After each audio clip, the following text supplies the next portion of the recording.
Assalamualaikum warahmatullahi wabarakatuh.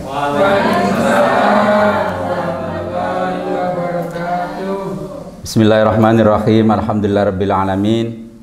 Wa bihi nasta'inu ala umuri dunya waddin. Wassalatu wassalamu ala asyrafil anbiya wal mursalin wa ala alihi washabihi ajmain amma ba'du.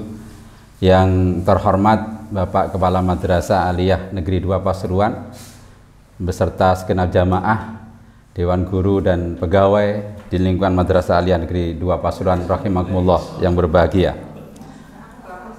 Alhamdulillah, marilah kita senantiasa panjatkan puji syukur kepada Allah SWT atas limpahan rahmatnya, hidayahnya, inayahnya, sehingga kita dapat berkumpul di tempat ini dalam keadaan sehat walafiat.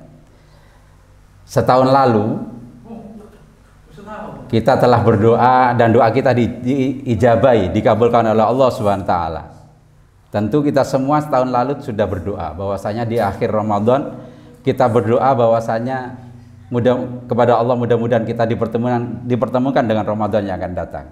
Dan alhamdulillah pada Ramadan kali ini kita masih ditakdirkan oleh Allah untuk bertemu dengan Ramadan. Dan itu patut kita syukuri. Dan nanti di akhir Ramadan juga kita akan berdoa kembali, mudah-mudahan dipertemukan Ramadan dengan yang akan datang. Salawat dan salam tak lupa kita haturkan Nabi besar Muhammad sallallahu alaihi wasallam. Para jamaah rahimakumullah, kesempatan kali ini kita akan mengkaji bersama ngalim, ngaji 5 menit mawon. Ngaji 5 menit tidak banyak-banyak karena ada 3 kiai, 1 ustadz dan 2 kiai. Ini ustadz dulu yang ngaji. Yang pertama tentang moderasi beragama. Kita semua tentu di lingkungan Kementerian Agama paham atau setidaknya pernah mendengar lah, bagaimana Kementerian Agama itu mengkampanyekan yang namanya moderasi beragama. Nah, tentu kita sebagai seorang yang berkutat di bidang keilmuan di Madrasah Aliyah khususnya, maka bertanya-tanya apa sih dasarnya, kira-kira dasarnya dari mana. Ternyata kalau kita teliti ada sebuah ayat Al-Quran dalam Quran surat Al-Baqarah ayat 143. Allah berfirman, wa kadzalika ja'alnakum ummatan wasatan litakunu syuhada'a 'alan nas wa yakuna ar-rasulu 'alaikum syahida.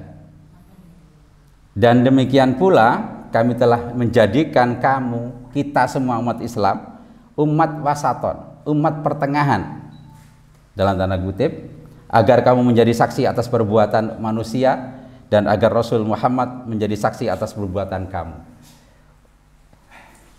Kata wasaton secara etimologi, secara lugawi, itu oleh beberapa ulama diartikan dengan al-khiyar, pilihan. Ada yang mengatakan al-ajwad, terbaik. Ada yang mengatakan al-adul, adil. Sehingga umatan wasatan itu adalah umat yang pilihan, umat yang terbaik, umat yang adil. Itu karakter umat yang melekat pada kita semua sebagai umat Islam. Itu secara etimologi. Kemudian secara terminologi ada beberapa makna yang dicakup dalam kata wasaton yang kemudian oleh para ulama dilabelkan menjadi wasatiyah.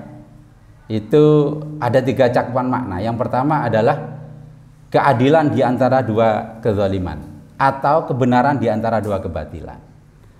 Itu makna pertama. Makna wasatiyah yang pertama atau moderat yang pertama adalah keadilan di antara 2 kezaliman atau kebenaran di antara 2 kebatilan. Contohnya ngeten. Satu sisi kita tentu tidak mengikuti paham yang mengatakan bahwasanya di dunia ini tidak ada Tuhan. Seperti komunisme itu ya. Tentu kita tidak paham ateisme itu. Kita tidak mengikuti ateisme. Tapi satu sisi juga kita tidak mengikuti paham yang mengatakan di dunia ini banyak Tuhan atau politisme bahasanya guru geografi. Tapi yang kita ikuti adalah di antara keduanya Apa itu? Monotisme. Bahasanya Pak Khairon, guru Al-Quran Hadis itu adalah tauhid. Tauhid. Itu makna wasatiyah yang pertama.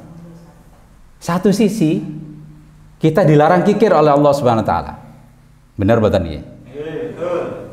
Sisi yang lain juga kita tidak boleh boros. Allah melarang kita kikir, tapi juga melarang kita boros. Yang diperintahkan adalah di antara keduanya ini. Itu wasatiyah. Apa itu? Aljud, infak, sedekah gitu ya. Itu yang di antara keduanya. Kikir tidak, boros tidak. Di antara keduanya. As-sakha ya. Dermawan lah bahasa kita. Itu makna yang pertama. Yang kedua, makna wasatiyah yang kedua adalah perpaduan dua hal yang berbeda atau berlawanan. Contoh dunia dan akhirat, lahir dan batin, jiwa dan raga. Itu akal dan wahyu.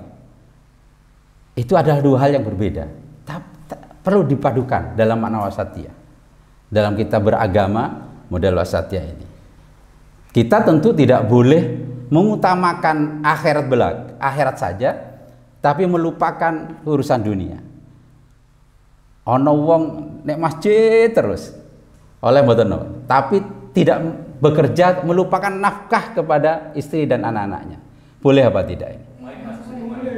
Tentu tidak boleh. Tentu tidak baik, bukan tidak boleh. Tentu tidak baik. Atau sebaliknya, ada orang yang bekerja terus melupakan ibadah kepada Allah. Itu tentu tidak baik, tidak boleh. Nah, makna wasatiyah yang kedua adalah memadukan dua kepentingan yang berbeda ini. Urusan dunia ya, urusan akhirat ya. Yang ketiga, makna wasatiyah yang ketiga adalah realistis. Ajaran agama Islam itu sangat realistis. Atau waqi'iyah, bahasanya Bumi Rosidah ya, guru bahasa Arab. Atau bahasanya Pak Haris, guru fikih itu biqadri tokoh al-basyariyah. Semua ajaran Islam itu adalah dalam batas-batas kemampuan manusia. Seperti saat ini kita dianjurkan berpuasa. Kita toh dalam batas-batas kemampuan manusia berpuasa ini. Kita dilarang makan dan minum dan melakukan hal yang membatalkan puasa hanya dalam setelah subuh sampai maghrib. Subuh sampai maghrib. Tidak sehari 24 jam. Seandainya itu pun tidak mampu, maka kita boleh tidak berpuasa. Misalkan Mbak Juhro baru melahirkan, misalkan, maka boleh ketika menyusui boleh tidak berpuasa. Itu adalah sangat realistis, ajaran agama Islam yang sangat realistis. Itu makna wasatiyah yang ketiga. Nah, jadi ada tiga cakupan makna. Yang pertama adalah keadilan di antara dua kezaliman. Yang kedua perpaduan dua hal yang berbeda atau berlawanan. Yang ketiga adalah realistis. Itulah sebenarnya karakter ajaran Islam. Nah, kemudian para ulama memberikan penjelasan lebih lanjut. Kalau makna wasatiyah seperti itu menjadi ciri khas ajaran Islam sebenarnya, dan ajaran Islam sendiri adalah seperti itu, maka tentu mempunyai karakter yang bisa diidentifikasi, yang bisa membedakan antara ajaran Islam yang benar, yang wasatiyah, yang moderat dengan non-Islam atau yang tidak wasatiyah, yang tidak moderat. Majelis Ulama tahun 2015 telah menetapkan 10 karakteristik ajaran Islam yang wasatiyah. Yang pertama adalah tawasud. Kita semua sudah tahu tawasud ya. Yaitu mengambil jalan tengah. Mengambil jalan tengah. Pemahaman dan pengamalan yang tidak ifrat atau berlebih-lebihan, dan juga tidak tafrid atau mengurangkan. Jadi kalau ada tetangga, teman, saudara atau siapapun yang berlebih-lebihan dalam menjalankan agama, ifrat ya, ifrat, itu pasti belum memahami sebenarnya ajaran Islam yang wasatiyah. Ajaran Islam yang wasatiyah itu adalah pertama tawasud gitu ya. Yang kedua tawazun, keseimbangan, yaitu pemahaman dan pengamalan agama seimbang, seperti sebagaimana yang saya jelaskan tadi. Makna yang kedua yaitu perpaduan dua hal yang berbeda. Dari 10 itu mungkin untuk waktu ngalim ini, ngaji 5 menit ini hanya 2 dulu, karena ini sudah Lebih dari 5 menit ya. Nah, jadi mohon maaf, beri maaf. Edisi kali ini kita selesaikan dulu, kita cukupkan dulu, dan kita lanjutkan di lain waktu untuk melanjutkan kajian kita tentang moderasi beragama atau wasatiyah ini. Terima kasih, mudah-mudahan ilmu yang sebentar ini, yang sedikit ini menjadi ilmu yang barokah dan manfaat bagi kita semua. Terima kasih. Akhirul kalam, wallahul muwaffiq ila aqwamit thoriq. Assalamualaikum warahmatullahi wabarakatuh.